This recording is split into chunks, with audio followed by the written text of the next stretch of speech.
दिल्ली में एक बार फिर जहां झुगी वहां मकान पर राजनीति शुरू हो गई है। बीजेपी और आम आदमी पार्टी दोनों ने दिल्ली में नारा दिया था कि जहां झुगी वहां मकान। जहां बीजेपी दावा कर रही है कि हमने कालकाजी में सैकड़ों मकान झुगी वालों को दिए हैं, वहीं आम आदमी पार्टी के नेता बीजेपी पर आरोप लगा रही है कि केंद्र में बैठी बीजेपी अपने अपने अलग अलग एजेंसियों के मदद से झुग्गियों को हटाने का काम कर रही है।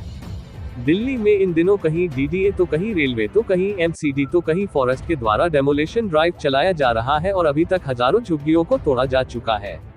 वहीं इस डेमोलिशन ड्राइव पर बीजेपी और आम आदमी पार्टी एक दूसरे पर आरोप प्रत्यारोप लगा रही है। इसके तहत आज से आम आदमी पार्टी के नेता झुग्गी बचाओ बीजेपी भगाओ अभियान चला रही है, जिसके तहत आज आम आदमी पार्टी के नेता झुग्गियों में जा रहे हैं और लोगों को बता रहे हैं कि झुग्गियों को हटाने का अभियान बीजेपी ने चला रखी है, लेकिन आम आदमी पार्टी आपके साथ खड़ी है और आपके झुग्गियों को तब तक नहीं टूटने देंगे जब तक आपको पक्का मकान नहीं मिल जाता है। इसके लिए हमारी पार्टी कानूनी लड़ाई लड़ेगी। इसी अभियान के तहत दिल्ली सरकार के मंत्री सौरभ भारद्वाज सफदरजंग फ्लाइंग क्लब के पास बने झुग्गियों में पहुंचे, जहां रेलवे ने झुग्गी हटाने के लिए नोटिस दिया है। सौरभ भारद्वाज यहां पहुंचकर झुग्गियों में घूमे और लोगों से बात करते हुए कहा कि इससे पहले दिल्ली के मुख्यमंत्री यहां आ चुके हैं और आज मैं आया हूं। उन्होंने कहा कि बीजेपी झुग्गियों को हटाने का अभियान चला रखा है, लेकिन आम आदमी पार्टी आप लोगों के साथ खड़ी है और जब तक आपको पक्का मकान नहीं मिल जाता है तब तक आपकी झुग्गियों को टूटने नहीं देंगे। इसके लिए वो कोर्ट में जाएंगे और कानूनी लड़ाई लड़ेंगे। दिल्ली से आर सोनी न्यूज के लिए कैमरामैन धर्मेंद्र कुमार के साथ नीरज अवस्थी की रिपोर्ट। चला दिया और फिर क्या है ना, लोग बेघर हो गए, तो क्या है, लोग बेचारे परेशान घूम रहे। तो पिछले करीब एक साल में लाखों लोगों को इन्होंने जो है इस तरह से बेघर किया है, तो इसलिए इसको देख रहे हैं, है ना। ठीक है, थैंक यू।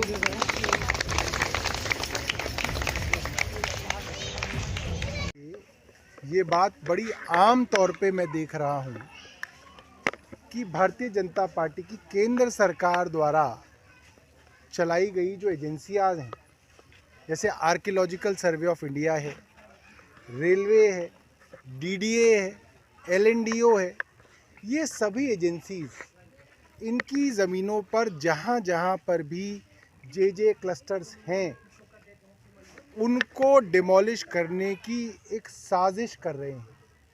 हालांकि देश का कानून और दिल्ली का कानून बहुत साफ है कि जो पुराने जे क्लस्टर्स हैं दिल्ली में, वो दिल्ली सरकार द्वारा लिस्टेड हैं।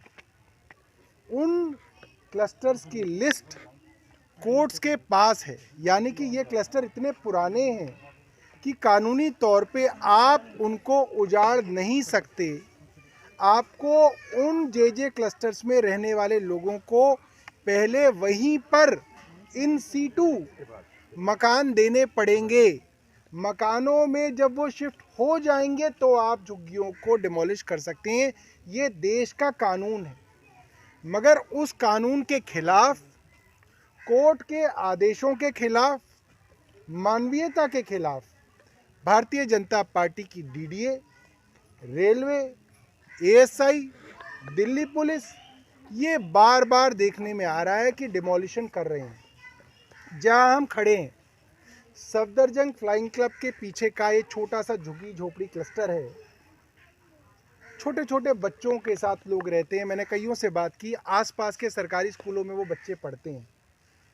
वो औरतें आसपास के घरों के अंदर या तो काम करती हैं या उनके पति जो हैं वो आसपास की मार्केटों के अंदर काम करते हैं। इन लोगों को आप उजाड़ दोगे तो ये लोग कहाँ जाएंगे। मैंने आपको नोटिस दिखाया, रेलवे ने क्या नोटिस लगाया, देखिए कितना हास्यास्पद और क्रूर नोटिस है। कहते हैं कि आप खुद यहाँ से विस्थापित हो जाइए, खुद ही हो जाइए। विस्थापन करने की जिम्मेदारी उस सरकार की है जिसकी ज़मीन है। ये ज़मीन केंद्र सरकार की है, लिहाजा डूसिप की जिम्मेदारी है। क्या जिम्मेदारी है? पहला, एक एक झुग्गी वाले को आइडेंटिफाई करके उसका रिकॉर्ड तैयार करना और उसको आसपास मकान देना। मकान देने के बाद आप इसको उजाड़ दो। कौन आदमी झुग्गी झोपड़ी में रहना चाहता है? कोई खुशी से कोई ना रहता है, मजबूरी में रहता है। पिछले दशकों में केंद्र सरकार की डीडीए आबादी से बढ़ते बढ़ने के साथ साथ यहाँ पे गरीब लोगों के लिए मकान नहीं दे पाई। ये जिम्मेदारी डीडीए की थी। डीडीए अपनी जिम्मेदारी पूरी नहीं कर सका, इसलिए गरीब लोगों ने जैसे तैसे अपने जो है रहने के इंतज़ाम किए हैं। और ये मामला सिर्फ यहाँ का नहीं है। सुंदर नर्सरी के अंदर आप देखिए, हज़ारों लोगों को गैर कानूनी ढंग से बेघर किया गया, जबकि वो क्लस्टर भी नोटिफाइड था। तुगलकाबाद में देखिए, करीब 2.5 लाख लोगों को बेघर कर दिया गया। महरौली की घोसिया कॉलोनी के अंदर हज़ारों लोगों को बेघर कर दिया गया। वसंत विहार के अंदर, प्रियंका कैंप के अंदर सैकड़ों लोगों को जो है केंद्र सरकार ने बेघर कर दिया। अब ये बेघर लोग कहाँ जाएंगे?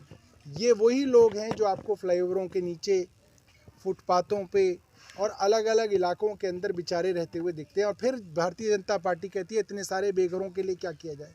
अरे जब तुम उन लोगों को उजाड़ दोगे, उनको बेघर कर दोगे, तो और क्या किया जाएगा? सर, बीजेपी आरोप लगा रही है कि आप लोगों को गुमराह कर रहे हैं इस मुद्दे पर। तो भारतीय जनता पार्टी बोल दे आके, इसमें तो कोई छोटी चीज़ ही नहीं है। एक एक झुग्गी पे भारतीय जनता पार्टी के वर्करों ने भगवान राम का तो एक स्टिकर लगा रखा है, राम जन्मभूमि का, सबने देखा। मगर जब 16 दिसंबर को इनकी झुग्गी तोड़ने रेलवे और पुलिस आई, तब वो भारतीय जनता पार्टी का कार्यकर्ता भाग गया। इसका मतलब वो चाहते हैं ये लोग नष्ट हो जाएं। मैं भारतीय जनता पार्टी को कहता हूं, हम गुमराह कर रहे हैं ना, आप प्रेस कॉन्फ्रेंस करो और कह दो कि ये नोटिस झूठा है, रेलवे इनके ऊपर कोई कार्रवाई नहीं करेगी। हमको झूठा बनने में भी खुशी होगी, हमें झूठा साबित कर दो। आप प्रेस कॉन्फ्रेंस करके कह दो कि ये रेलवे का नोटिस झूठा है, ये लोग यहीं रहेंगे और हमेशा रहेंगे, कर दो, हमें तो कोई दिक्कत नहीं है। दिल्ली सरकार के मंत्री यहाँ विजिट करने के अलावा भी कुछ करेंगे इन लोगों के लिए, या दिल्ली सरकार? 2 सवाल है। एक तो इनका बड़ा अच्छा, क्या नाम है आपका? बहुत अच्छा सवाल है कि डोसिप दिल्ली सरकार के पास आता है। बिल्कुल, दिल्ली के अंदर 2 तरीके की ज़मीन है जिनके ऊपर जे क्लस्टर बना हुआ है। एक दिल्ली सरकार की ज़मीन है, डोसिप की ज़मीन हो, DSIDC की ज़मीन हो, हमारे और किसी दिल्ली सरकार की ज़मीन हो तो डोसिप।